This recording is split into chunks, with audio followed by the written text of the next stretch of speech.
Hey folks, in this video we are going to learn about the utexas slope stability software. Utexas is a slope stability package. It's based on the method of slices, and it solves for a number of different techniques: ordinary method of slices, Bishop's, force equilibrium, Spencer's method, and so forth. And it has a graphical user interface. It does an automatic search. It solves dozens, if not hundreds, of different candidate surfaces until it finds the critical surface with the lowest factor of safety.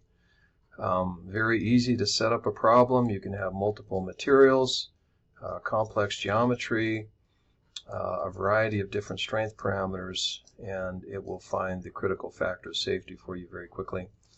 It was originally developed by Stephen G. Wright, who was my PhD advisor at the University of Texas, and considered a real superstar in the field of slope stability analysis, very widely respected. This software has historically been very widely used. I actually remember using it as an undergraduate several decades ago.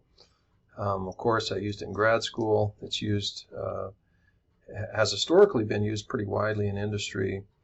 But there are a number of other slope stability packages, commercial packages out there. One of the reasons that we're using utexas this semester in my class, in addition to my experience, is that there is an educational version of utexas called utexas ED that is free.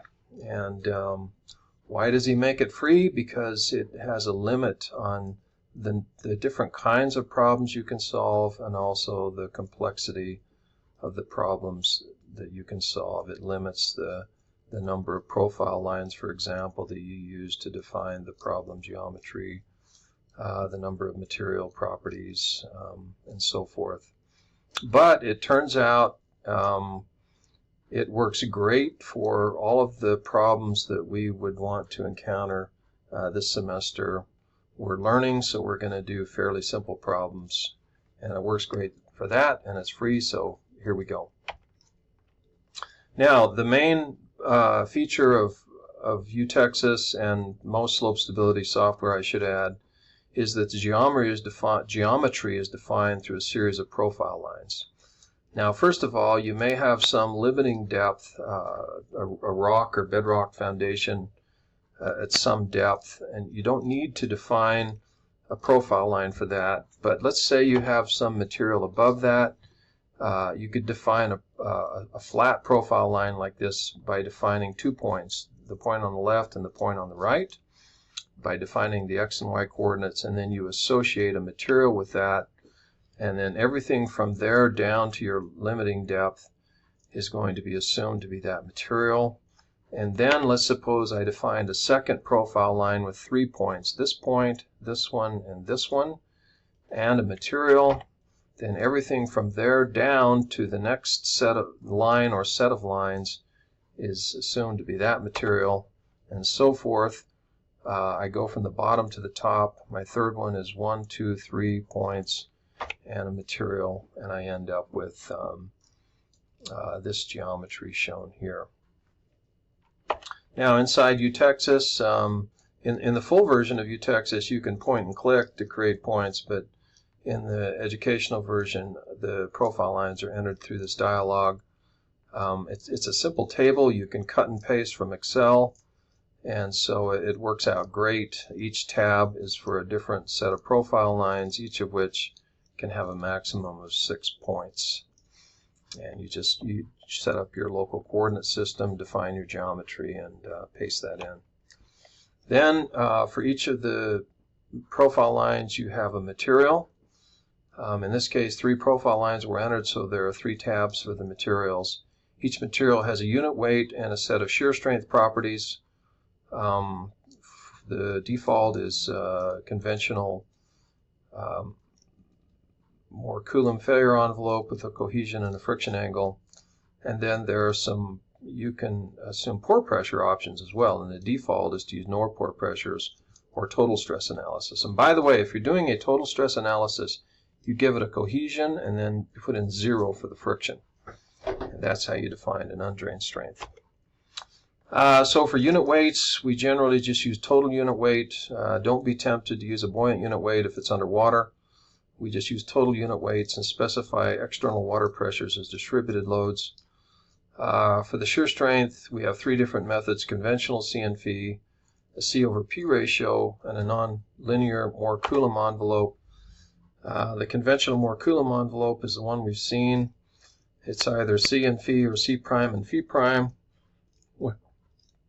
depending on whether you're doing a total stress or an effective stress analysis. And if you're doing a C over P ratio, as we call it, and this is what we do for an undrained strength analysis, where we define a reference strength typically at the ground surface, and then a slope, a C over P ratio we call it, which defines the rate of change of the shear strength, the undrained shear strength versus depth. And from that, the software is able to calculate the appropriate undrained strength to use at whatever depth corresponds to the bottom of each slice.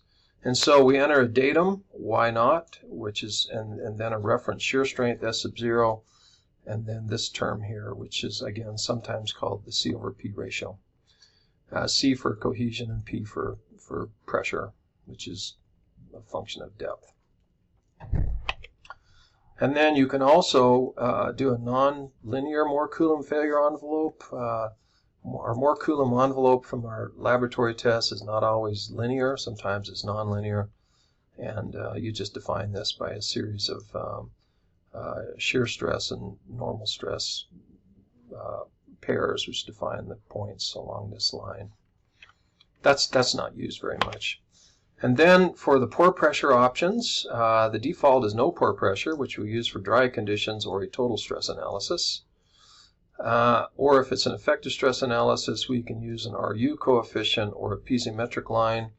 And by the way, if you have the full version of utexas, not the ED version, you can actually import a SEEP2D solution, the FlowNet, and it will interpolate that to the base of each slice and calculate the pore pressure from SEEP2D solution. An RU coefficient defines the pore pressure basically as a function of the overburden stress, gamma Z.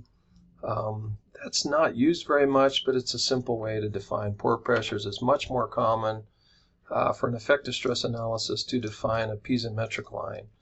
The piezometric line, you define the XY coordinates starting from the left to the right of the geometry of the piezometric line, representing the phreatic surface in your slope. And then at any point along the base of the slice, you calculate the distance up to that phreatic surface, and the pore pressure is that depth delta Z times the unit weight of water. If you have distributed loads, they're defined by a set of XY points, and then at each point you define the force. For example, if you had a portion of your slope was submerged, you would calculate that the weight of the water as a distributed load. On the very left of your slope, you give the coordinates, and then whatever stress is defined by that depth times the unit weight of water. You do the same value here, and then up here you do a distributed value of 0. So these 3 points together would define that distributed load. And if you had a distributed load up on the top corresponding to weight from vehicles on a highway or a building or something, you could put that on as well. And so again, that it's just a set of coordinates with the pressure at each of those coordinate points. Another thing you can do, which we will do this semester, is simulate the effect of reinforcement in a slope. This could be slope reinforced with geosynthetics, a geogrid, or a geotextile. Shown here, a man-made slope. It could be an anchored or tie-back wall with a soil nail or anchor. It could be a pile driven into the slope, which provides some stability in the slope due to the rigidity. This is an important enough topic, we'll spend a day on this, and there'll be a future video on this.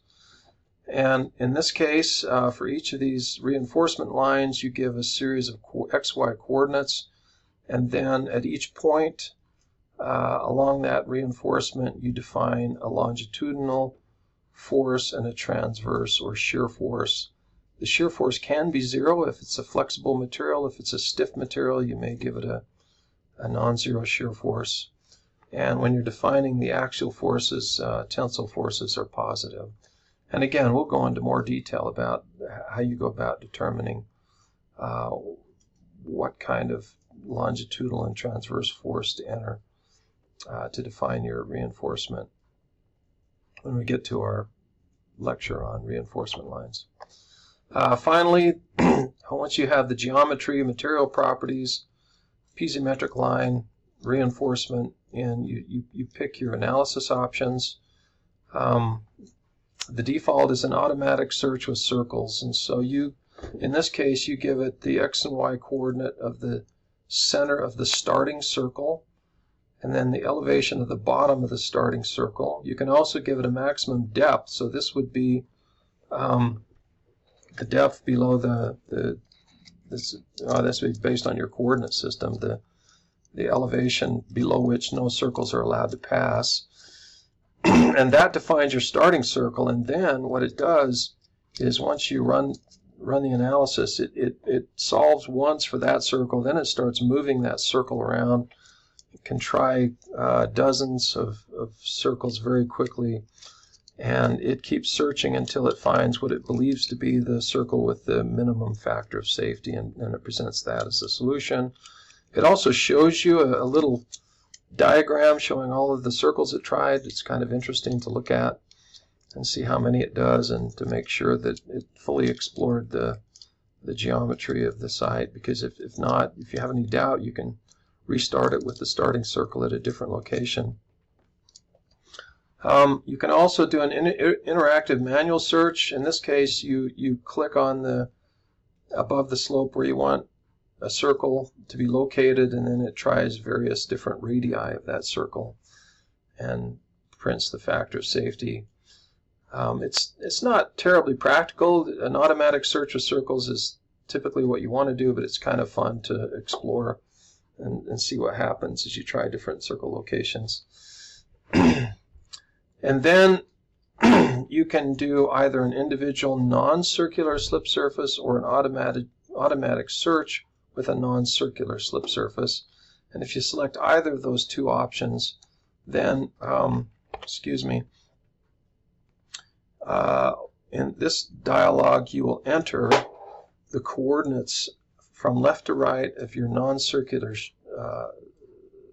slip surface, again with a series of coordinates. And for each of those points, you give it one of two options: either movable direction computed, in which case utexas ED will decide how to move that as it searches for a critical surface, or you can specify that it moves horizontally. Now, I showed earlier in this slide, or in one of the previous slides, a non-circular surface passing through a thin clay seam. In that case, you'd put a point in the middle of that seam and tell it to move horizontally, and on the other end you'd have another point moving horizontally, and then these two other points would be at the top of the slope. And then what happens once you define these points and the direction they'll be moved, it iterates and it moves each of these points one at a time at different amounts in different directions, and then recalculates the factor of safety and keeps distorting and modifying that non-circular surface until it finds one that it believes is the critical shear surface. And there are some numbers you can give it here for how far to shift the surface. And then over here, procedure of analysis, simplified Bishop. It also supports Spencer's method, and which is generally what you'd want to use, but you can try different methods. And then, of course, if you're doing a non-circular surface, you can't do Bishop's. You have to do Spencer's method or a force equilibrium method.